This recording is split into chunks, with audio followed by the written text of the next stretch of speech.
आज जी बैठक माननीय मुख्यमंत्री महोदय साहेबांनी बोलवली आणि येणारा 8 तारखेचा जो उद्घाटनाचा विषय आहे आणि त्याच्या अगोदर सगळ्या स्थानिक भूमिपुत्रांची, सगळ्या आमच्या संघटना असतील, सर्वपक्षीय नेते असतील, सगळ्यांची एकमुखाने मागणी होती की ह्या विमानतळाला राष्ट्रीय नेते दिबा पाटील साहेब यांचं नाव देण्यात यावं. तर त्याच संदर्भात माननीय मुख्यमंत्री महोदयांनी आता जी काय बैठक बोलवली आणि या बैठकीत त्यांनी स्पष्ट सांगितलं की राज्य सरकारकडून एकच नाव गेलेलं आहे आणि आमच्या कुठल्याही प्रकारचं हृदय परिवर्तन झालं नाही, आम्ही तेच नाव देणार आहोत.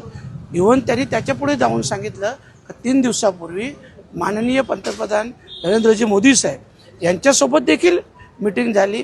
4 विषयांवर मिटिंग झाली आणि त्या 4 विषयामध्ये हा विषय देखील होता आणि पंतप्रधान महोदयांनी देखील या विषयासाठी स्पष्ट सांगितलं की राज्य सरकारचा जो निर्णय असेल तो निर्णय अंतिम असेल आणि त्याच्यासाठी फक्त वेळ याच्यासाठी का याबाबतचा नियम किंवा नियमावली म्हणा ते जे बनणार आहेत.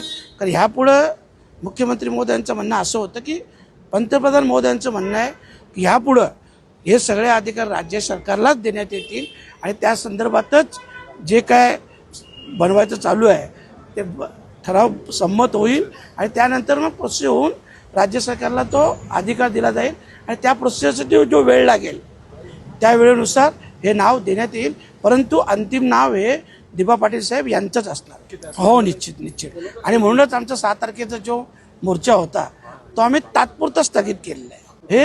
हे नक्की आंदोलनाचं यश आहे.